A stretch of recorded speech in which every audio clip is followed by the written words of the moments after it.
December 20th, 2018. Effingham County Sheriff's deputies show up at a house in Guyton, Georgia, asking about two kids that no one has seen in years. The father tells them that the kids are with their mom in South Carolina. Then he breaks, takes them to the backyard, and what they find under the bags of cement and 2 years of pine straw will haunt that community forever. One of those kids died right around her 14th birthday, and the man who buried her had spent the last few weeks listening to children's Christmas wishes at the Rincon Walmart wearing a Santa suit.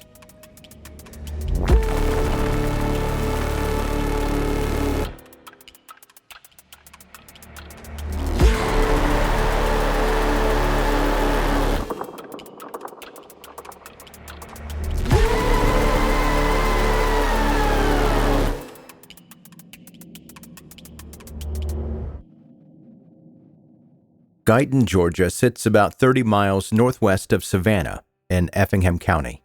Pine trees everywhere, lots of space between houses, the type of place where people move specifically because they want privacy. And in 2018, the family living at 450 Rosebud Place weaponized that privacy in the worst possible way. December 20th, 2018. That's when investigators finally made it through the door.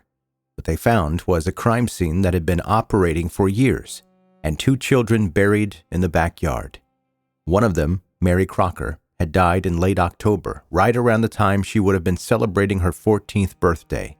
The other was her older brother, Elwyn Jr., who'd been in that ground since November 2016. 2 years. The family had been living their lives, walking over that grave, for 2 entire years. When people asked where the kids were, the adults had their stories ready. Military academy, living with mom in South Carolina, homeschooling, whatever lie worked for whoever was asking. Here's the detail that makes your brain short-circuit. Mary's father, Elwyn Crocker Sr., had a job that December. He was working as Santa Claus at the Walmart in Rincon. While his daughter's body was decomposing in his backyard, he put on a red suit and listened to other people's children tell him what they wanted for Christmas. Parents brought their kids to sit on his lap. One neighbor, named Ronald, told reporters later that he couldn't process it. This guy had been Santa, and all these families had their kids on his lap, and nobody knew. What makes this case so devastating is that 5 adults participated. Elwyn Crocker Sr., the father; Candice Crocker, the stepmother; Kim Wright, Candice's mother; Mark Wright, Candice's brother; and Roy Prater, Kim's boyfriend. 5 adults who could have stopped this at any moment. 5 adults who chose not to. Investigators found dog cages in the kitchen. Mary and Elwyn Jr. were kept in those cages for extended periods, sometimes 24 hours straight. They were naked, bound with zip ties. When their bodies were recovered, both of them were wearing diapers. These were teenagers. Mary was 13 when she died. Elwyn was 14. The adults put diapers on them and let them soil themselves. The text messages recovered from the defendants' phones tell you everything. These people documented what they were doing. They took pictures of the kids in the cages.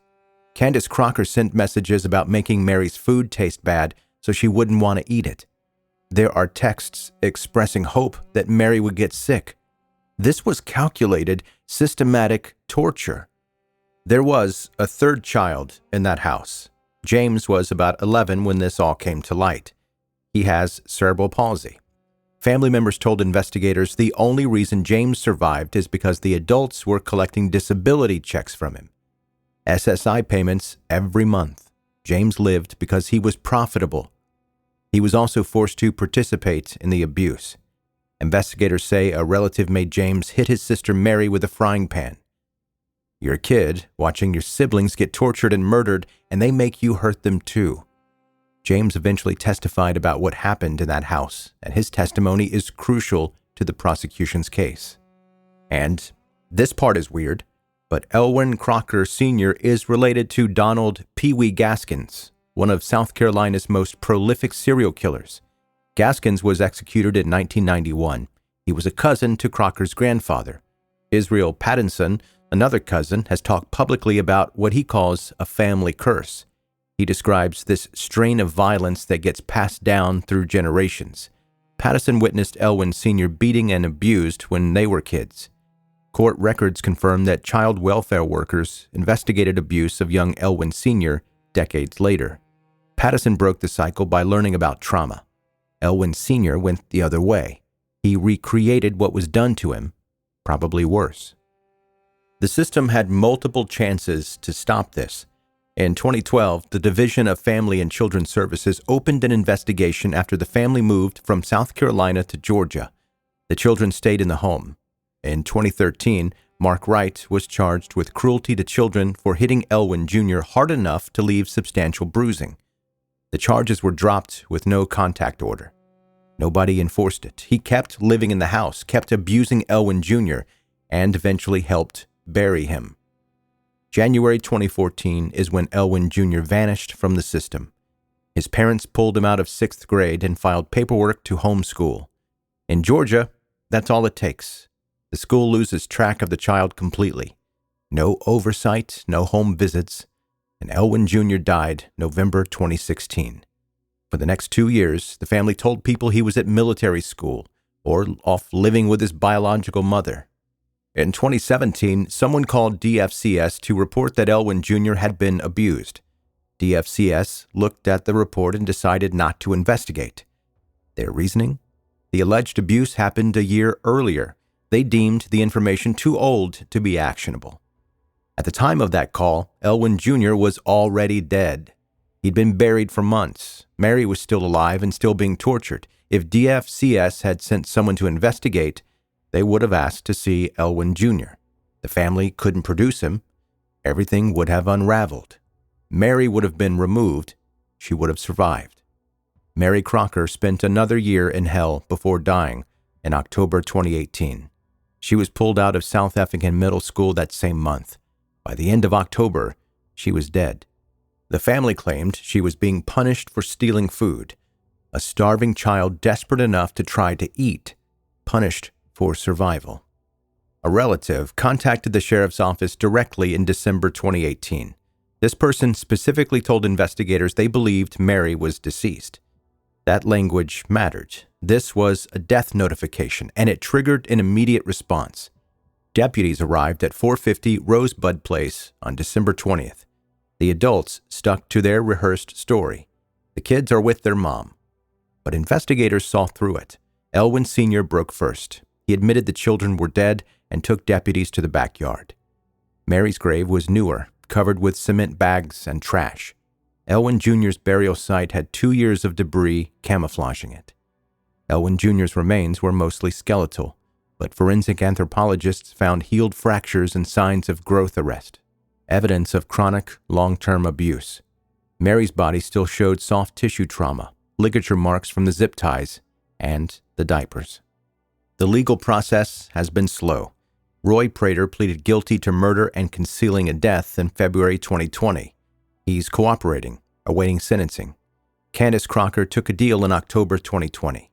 Murder, torture, sexual battery, false imprisonment. Life without parole in exchange for testifying against her husband. Mark Wright pleaded guilty in early 2025 to second-degree murder and child cruelty. 80 years. Kim Wright pleaded guilty in September 2025, life without parole. Elwyn Crocker Sr. stands alone. Georgia is seeking the death penalty. The prosecution will paint him as the architect who manipulated his family into participating. They'll use the Santa Claus evidence to demonstrate his capacity for deception. The defense will argue the Gaskins curse narrative, talk about his childhood abuse, try to present him as damaged rather than monstrous. After the bodies were found, Georgia investigated DFCS. A Senate probe and independent audit reviewed cases from 2018 to 2022. They found that DFCS failed to properly assess and respond to safety threats in 84% of cases. The policy that killed Mary Crocker was symptomatic of a completely broken system. Mary Crocker would be in her 20s now. She died at 13, buried in her own backyard by the people who were supposed to protect her. Elwyn Jr. never made it past 14. James carries all of this.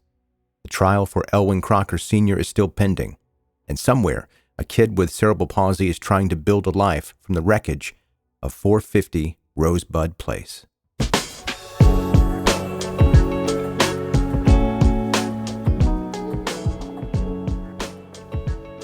Thanks for listening to 10-Minute Murder, bingeable true crime stories. I'm Joe, I'm the host, and that was a tough one today, I'll be honest. You know this podcast, and you know that I don't over-glorify it. In doing the research, I go through all of the evidence that I can find and all of the details of the case, and let me tell you, it's much worse than I could tell you here on this podcast. I could tell you on the podcast, but then I don't think that's a podcast that I'd want to do. In case you're ever wondering why I don't go into more detail about the gory stuff. And that's it. I don't want to. That's not a podcast that I would want to listen to, so that's not the type of podcast that I do. So I hope you understand that. Hey, if you're a new listener to this podcast, make sure you hit subscribe wherever you're listening right now. That's going to help you come back to the show time and time again without having to search it every single time. Plus, catch up on all the back episodes.